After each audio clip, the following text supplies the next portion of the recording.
ഭഗവാന്റെ നാമകരണം ഒരു പ്രത്യേകമായിട്ടുള്ളൊരു അധ്യായമാണ്. അതിൽ ധാരാളമായിട്ട് ബാലലീലകൾ ചേർത്തു എന്നുള്ളത് ഒരു ദിവസം മുഴുവൻ അത് മാത്രം പറഞ്ഞിരിക്കാറുണ്ട് ആചാര്യന്മാർ, ആ ഒരൊറ്റ വരി. ഇവിടെ അതല്ല, ഗർഗഭാഗവതത്തിൽ പറഞ്ഞ ഒരു കാര്യം വളരെ പ്രധാനമായിട്ട് ഈ നാമകരണ രംഗത്ത് നമുക്ക് കാണാൻ സാധിക്കും. ഭാഗവതത്തിൽ അതത്ര വിസ്തരിച്ചിട്ടില്ല, ആ ഒരു രംഗത്തെയും ഭാഗവതം അങ്ങനെ അങ്ങോട്ട് പരാമർശിച്ചിട്ടില്ല. എങ്കിലും ഗർഗമഹർഷി വസുദേവ പ്രചോദനൻ ആയിട്ടാണ് അമ്പാടിയിൽ വന്നത് എന്നാണ് നാമകരണത്തിൻ്റെ തുടക്കത്തിൽ തന്നെ ഭാഗവതം നമുക്ക് പറഞ്ഞു തരുന്നത്. വസുദേവർ എന്ന പേരിൻ്റെ അർത്ഥം കൃഷ്ണൻ്റെ അച്ഛൻ എന്ന നിലയ്ക്ക് അല്ലാതെ കൊണ്ട് കണക്കാക്കുക. അതിൻ്റെ അക്ഷരാർത്ഥങ്ങൾ, ആ വാക്കിൻ്റെ അർത്ഥം ഈ രീതിയിൽ കണക്കാക്കുകയാണെങ്കിൽ ഭഗവാനെ സദാസമയത്തും ഏത് രൂപത്തിലാണോ കാണേണ്ടത് ആ രൂപത്തിൽ കാണാൻ കഴിയുന്നതായിട്ടുള്ള ജ്യോതിഷിയായിട്ടുള്ള ഗർഗമഹർഷി തൻ്റെ അവതാര ഉദ്ദേശം, അല്ലെങ്കിൽ താൻ ജനിച്ചത്, ഈ ശരീരം എടുത്ത് ഇവിടെ ഭൂമിയിലേക്ക് വന്നത് ഭഗവാന്റെ നാമം എപ്രകാരത്തിലാവണം എന്ന് തന്നെ കൊണ്ടാണല്ലോ നിശ്ചയിപ്പിച്ചത് ഭഗവാൻ. അപ്പോൾ ഞാൻ ഇത്രയും കാലം ചെയ്തതായിട്ടുള്ള തപസ് അത് എങ്ങനെയാണ് പൂർത്തീകരിക്കേണ്ടത്, ബ്രഹ്മവും പ്രപഞ്ചവും തമ്മിലുള്ള ബന്ധം എന്താണ്, ഇത് നിയന്ത്രിക്കുന്നതായിട്ടുള്ള ഭഗവാനും ഭക്തന്മാരും തമ്മിലുള്ള ബന്ധം എങ്ങനെയാണ്, അനവധി പ്രാരബ്ധങ്ങൾ തീർക്കാൻ വേണ്ടിയിട്ട് പല യോനികളിലായിട്ട് ജനിച്ച ഓരോരുത്തർക്കും ഒടുക്കം കിട്ടിയതായിട്ടുള്ള ഈ മനുഷ്യവാസം പ്രത്യേകമായിട്ടുള്ള ബുദ്ധിവിശേഷത്തോട് കൂടിയിട്ടിരിക്കുമ്പോൾ ഭഗവാനെ മനസ്സിലാക്കാൻ, ഭഗവാനെ ഞാൻ ഏത് രീതിയിലാണ് അങ്ങയെ അറിയിക്കേണ്ടത്, ഈ ലോകത്തെ ഇന്ന രീതിയിൽ ഞാൻ അറിയിക്കണമെന്നത് അങ്ങ് എനിക്ക് പറഞ്ഞു തരുക തന്നെ വേണം, എൻ്റെ ഉള്ളിലിരുന്ന് അത് ദ്യോതിപ്പിക്കുക തന്നെ വേണം, അതിനുവേണ്ടി ഞാനിത് അങ്ങയെ ആശ്രയിക്കണു. ഇങ്ങനെ വിചാരം ചെയ്തുകൊണ്ടാണ് ഈ അമ്പാടിയിലേക്ക് ഗർഗമഹർഷി വരുന്നത്. അപ്പോൾ വസു എന്നുള്ളത് പ്രകാശം എന്നാണ് അർത്ഥം. അതേപോലെ അനവധി അർത്ഥങ്ങളുണ്ട് വസുവിന്. പ്രാണവായുവും വസു തന്നെയാണ്, അഷ്ടവസുക്കളിൽ ഒരാളാണ് വസു. അതേപോലെ തന്നെ പരമാത്മാവ് സാക്ഷിയായിട്ട് അന്തര്യാമിയായിട്ടിരിക്കുന്നു ജീവാത്മാവിൻ്റെ ഒപ്പം നിയന്ത്രകനായിക്കൊണ്ട്. അപ്പോൾ ആ അർത്ഥത്തിലും ഈ ഭഗവാനെ എപ്പോഴും ഉള്ളിൽ കൊണ്ട് നടക്കുന്നതായിട്ടുള്ള ഭാവം നമ്മളുണ്ട് എങ്കിലും നമ്മിൽ എത്രയ്ക്കില്ല ഭഗവാനെ അറിയാൻ നോക്കണം. ജീവനെ പോലും നമുക്കറിയില്ല, എന്നിട്ട് വേണ്ടേ ഭഗവാനെ അറിയാൻ. ഇവിടെ ജ്യോതിഷിയായിട്ടുള്ള അദ്ദേഹത്തിന് അതല്ല, ഉള്ളിലറിയാം എന്താണ് ഭഗവാൻ എന്നുള്ളത്, ഭഗവത്വം എന്താണ് എന്നുള്ളത് അറിയാം. പക്ഷേ അതിങ്ങനെ സംഗ്രഹിച്ചിട്ട് ഒരു നാമം, ഒരു രൂപം, ലീല എല്ലാം അതിൽ ഉൾക്കൊള്ളണ്ടേ. അപ്പം അതിന് അനർത്ഥമായിട്ടുള്ള ഒരു പേരിടൽ അതിലാണല്ലോ ഞാൻ പോണത്. വേണ്ട അർത്ഥങ്ങളൊക്കെ കൂടിയിട്ട് സംഗ്രഹിച്ച് എനിക്കൊരു നാമം കൊടുക്കാൻ സാധിക്കണേ, അതാണ്. അപ്പം ഈശ്വരനെ അറിയുന്ന ഒരാൾക്ക് ഈശ്വരനെ പ്രാപിക്കാൻ വേണ്ടിയ ഒരു, ഇപ്പോൾ സാധാരണഗതിയിൽ നാരായണനാമം ജപിക്കുന്ന പോലെ കൃഷ്ണനാമം ജപിക്കുന്നു നമ്മൾ. കൃഷ്ണ കൃഷ്ണ എന്ന് എപ്പോഴും പറഞ്ഞുകൊണ്ടേയിരിക്കുന്നു, കൃഷ്ണാർപ്പണ വസ്തു എന്ന് പറഞ്ഞുകൊണ്ടിരിക്കുന്നു. എന്തുകൊണ്ട് ഈ നാമത്തെ തന്നെ സഹസ്രനാമങ്ങൾ ഇതിനു മുന്നേ ഉണ്ടായിട്ടുണ്ട്, ആ നാമത്തിലൊക്കെ ഈ കൃഷ്ണൻ ഉണ്ടേനി. ഈ അവതാര സ്വരൂപത്തിൽ കഴിഞ്ഞ ജന്മത്തിൽ കൃഷ്ണൻ എന്ന് രാമൻ എന്ന് പേരിട്ടത് വസിഷ്ഠൻ്റെ അറിയിപ്പോട് കൂടിയിട്ട് ദശരഥൻ തന്നെയാണ്. ഇവിടെ അങ്ങനെയല്ല, ഇവിടെ വസുദേവർക്ക് റോളില്ല, അതേപോലെ നന്ദഗോപർക്ക് റോളില്ല. കാരണം നന്ദഗോപർ അവിടെ വന്നയാളെ കൊണ്ട് ചെയ്യിക്കുകയാണ് ഉണ്ടായത്, തമ്മിൽ വ്യത്യാസമുണ്ട്. അപ്പോൾ മുഴുവൻ ഉത്തരവാദിത്വം ആർക്കാ? ഗർഗമഹർഷിക്കാണ്. അപ്പോൾ അതിന് അത്രയും പ്രാധാന്യമുണ്ടല്ലോ ഭഗവാനെ.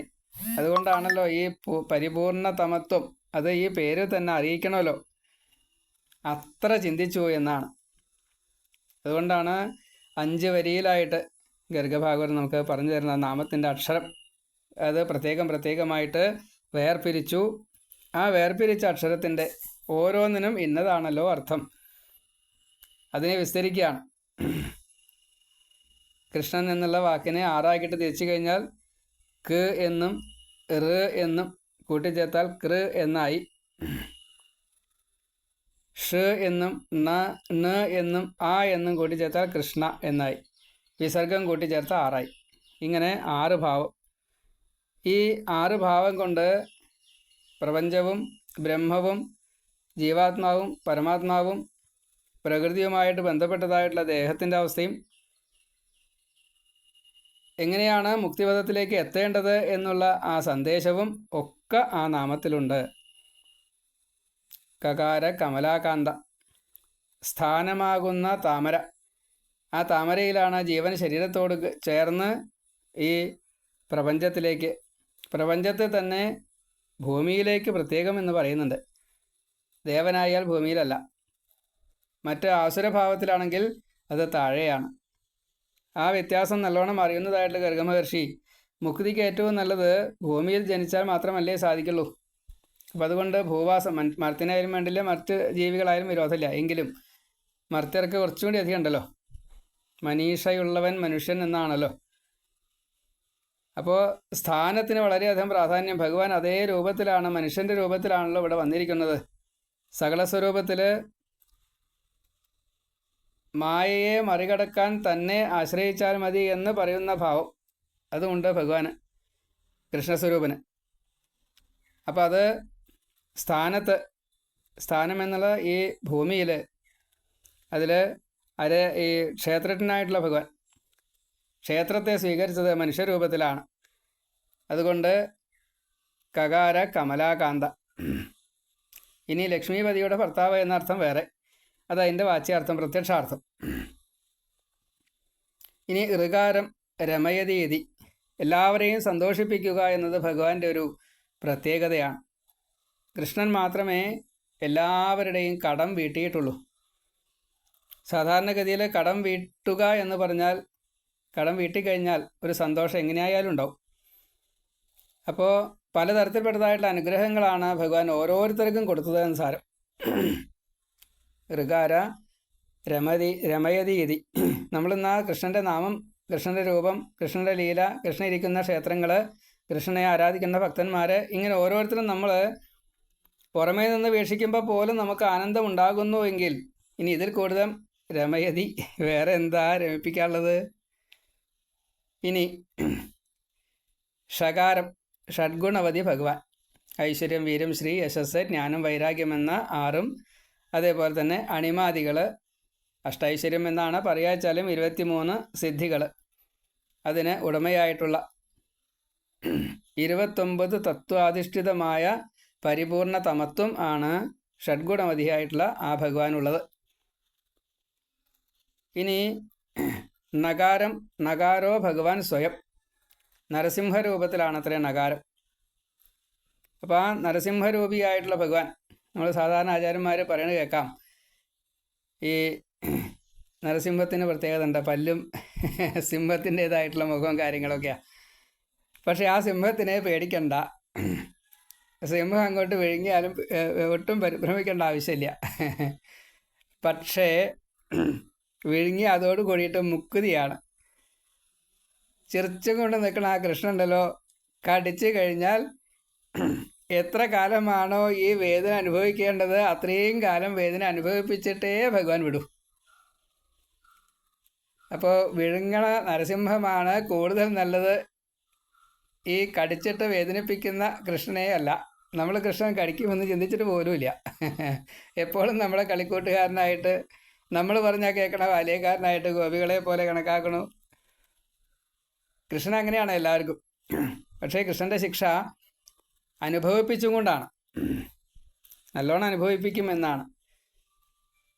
അപ്പോൾ അങ്ങനെയുള്ള ആ കൃഷ്ണഭാവത്തെ നമ്മൾ എങ്ങനെ സ്വീകരിക്കണമെന്നുള്ളത് നല്ലോണം മനസ്സിലാക്കി തരണു എന്നതാണ്. ഇനി അടുത്തതാണ് വിസർഗോ നരനാരായണ. അതിൻ്റെ ഇടയ്ക്ക് ഒന്നും കൂടിയുണ്ട്, കൃഷ്ണ എന്നാണ്. അപ്പോൾ അകാരം അതിൽ വരുന്നുണ്ട്, അകാരോ അഗ്നിഭുക്ക്. അഗ്നിഭുക്ക് എന്നത്, അഗ്നി എന്നുള്ളത് താപം, അഗ്നിയുടെ സ്വഭാവമാണ്. താപത്രയോന്മൂലനം അതാണ്. 3 ശ്ലോകം തൊട്ടുള്ള ഈ 72 ചീത്തകളും നമ്മിൽ നിന്ന് ഇല്ലാണ്ടാക്കാൻ ഭഗവാന്റെ രൂപനാമ ലീലകളെ സ്മരിച്ചാൽ മതി. ഭക്ത അനുഗ്രഹമാകുന്ന ഗുണത്തെ സ്മരിച്ചാൽ മതി. അപ്പോൾ അകാരോ അഗ്നിപുക്ക് ഇതി. ഇനി വിസർഗോ നരനാരായണ.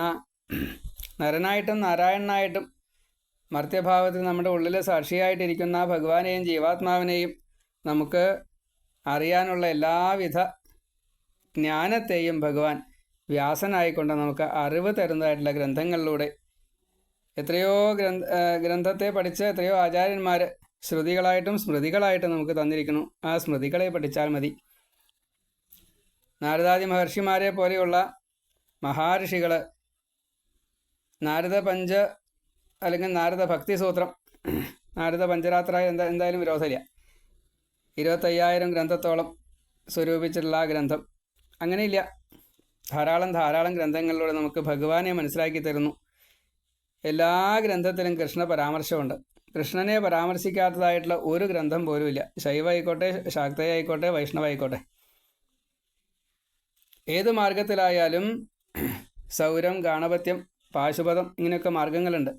അതിലൊക്കെ കൃഷ്ണ പരാമർശമുണ്ട്. നരനായിട്ടും നാരായണനായിട്ടും ഈ ജീവജാലങ്ങൾ ഭഗവാനെ തന്നെയാണ് ആശ്രയിക്കുന്നത് എന്ന് ആ വിസർഗ രൂപേണ നമുക്ക് കാണിച്ചു തരുന്നു. ഇങ്ങനെ ഗർഗ മഹർഷി തൻ്റെ അവതാര ഉദ്ദേശം അല്ലെങ്കിൽ ജന്മ ഉദ്ദേശം ഈ പരിപൂർണതമനായിട്ടുള്ള ഭഗവാന്റെ ഈ നാമത്തെ തരാൻ വേണ്ടിയിട്ടാണ് വരുന്നത്. അപ്പോൾ ആ അധ്യായത്തിന് എത്ര പ്രാധാന്യമുണ്ട്, എന്തുകൊണ്ട് ഭാഗവതം അത് വിസ്തരിച്ചില്ല? അത് വിസ്തരിക്കുകയാണെങ്കിൽ മറ്റൊരു ഭാഗവതമായിട്ട് മാറും. അതുകൊണ്ട് ഒന്ന് ചുരുക്കി. കാരണം സാധാരണക്കാരായുള്ള നമുക്ക് ലീലകളിലൂടെ ക്രമേണ കഥാരുചി വന്ന് കൃഷ്ണനിലേക്ക് എത്തുകയാണ് വേണ്ടത്. അതുകൊണ്ട് ബാലലീല കുറച്ചധികം വിസ്തരിച്ചു. കിടക്കണ ഉണ്ണി കമിഴാൻ തുടങ്ങി, ക്രമേണ മുട്ടുകുത്താൻ തുടങ്ങി, നടക്കാൻ തുടങ്ങി, എഴുന്നേറ്റ് നിൽക്കാൻ തുടങ്ങി, നടക്കാൻ തുടങ്ങി. പിന്നെ ഈ സത്തിനെ ഗ്രഹിക്കാൻ തുടങ്ങി, അസത്തിനെ നിഗ്രഹിക്കാൻ തുടങ്ങി. സത്തുകൾക്ക് അനുഗ്രഹത്തെ കൊടുത്തു, അസത്തുക്കൾക്ക് മുക്തിയും കൊടുത്തു. ഇങ്ങനെ ഭഗവാൻ ചെയ്യുന്ന ഓരോ ലീലകളും ഇതിൽ വിസ്തരിക്കുന്നു. കടം വീട്ടണേൻ്റെ ഒരു പ്രത്യേക ലീലയിൽ ഒരു പഴക്കച്ചവടക്കാരിയുടെ കാര്യവും അതിൽ ഭഗവാൻ പറയുന്നുണ്ട്. ഇത്തിരി പഴം കൊടുത്തതിന് കുന്നോളം രത്നത്തെ കൊടുത്ത കഥ. അതേപോലെ ഗോപികമാരായാലും ഗോപന്മാരായാലും ഓരോരുത്തരും തൻ്റെ എന്ന് സ്വന്തമായിട്ട് കണക്കാക്കുന്ന ആ കൃഷ്ണനെ എങ്ങനെയൊക്കെയാണ് സ്വീകരിച്ചത് എന്ന് ഓരോരുത്തരുടെയും പശുപാലകരായതുകൊണ്ട് പശുവിൽ നിന്നും കിട്ടുന്നത് പാലും പാലിൻ്റെ ഉൽപ്പന്നങ്ങളുമാണ്. അതുകൊണ്ട് ഉപജീവനം നടത്തുന്നു. അത് മുഴുവൻ ഭഗവാന് സമർപ്പിക്കാൻ വേണ്ടിയിട്ട് തയ്യാറാവണ ആ ഗോപികമാരെ അങ്ങനെ എനിക്ക് തരണ്ട, ഞാൻ യാജ്ഞാചലം എന്നുള്ളത് പണ്ട് ചെയ്തിട്ടുണ്ട്, ഇന്ന് അങ്ങനെയല്ല ഉദ്ദേശിക്കുന്നത്, കക്കുക എന്ന സ്നേഹയോഗമാണ് ചെയ്യുന്നത്, അതിൽ നിങ്ങൾ ആനന്ദം പൂണ്ടോളൂ എന്ന് കാണിച്ചു തരാൻ വേണ്ടി സ്നേഹയോഗത്തെ ചെയ്യുന്നു. നിങ്ങളിൽ ഉള്ളതായിട്ടുള്ള ഈ ഗോപികമാർക്ക് പ്രത്യേകത കുറേയുണ്ട്. ഗോപികമാർ അനവധി അവതാര ലീലകളെടുത്ത ഭഗവാന്റെ അവതാര സമയത്ത് ഭഗവാനെ മോഹിച്ചതായിട്ടുള്ള സ്ത്രീരത്നങ്ങളാണ് ഗോപികമാരായിട്ട് ഭഗവത് പ്രാപ്തിക്ക് വേണ്ടിയിട്ട് ഇപ്പോൾ അമ്പാടിയിലുള്ളത്. അത് വിദ്യാസ്വരൂപിണികളുണ്ട്, അവിദ്യാസ്വരൂപിണികളുണ്ട്. ഉപനിഷത്ത് സുന്ദരി മണ്ഡലിഷ്ട എന്നാണല്ലോ. അപ്പോൾ അത് വിദ്യാസ്വരൂപിണികളാണ്. ഇനി അതേപോലെ തന്നെ രാക്ഷസീ വർഗങ്ങൾ, അസുര സ്ത്രീ വർഗങ്ങൾ, അതേപോലെ മൃഗസ്വരൂപിണികളായിട്ടുള്ള വർഗങ്ങൾ. ശ്രീരാമൻ്റെ ഈ സീതാ പരിത്യാഗത്തിന് ശേഷമുള്ള യാഗാദികളിൽ പങ്കെടുത്തതായിട്ടുള്ള കാഞ്ചന സീതമാർ, സ്വർണം കൊണ്ടുള്ള പ്രതിമയാണ്. അവരൊക്കെ ചോദിച്ചു അത്രേ ഭഗവാനോട്, ഞങ്ങൾക്ക് ജീവൻ തന്നിട്ട് എന്തുകൊണ്ട് ഞങ്ങളെ സ്വീകരിക്കണില്ല ചോദിച്ചു. അപ്പോൾ അടുത്ത ജന്മത്തിൽ സ്വീകരിച്ചോളാം എന്ന് പറഞ്ഞു.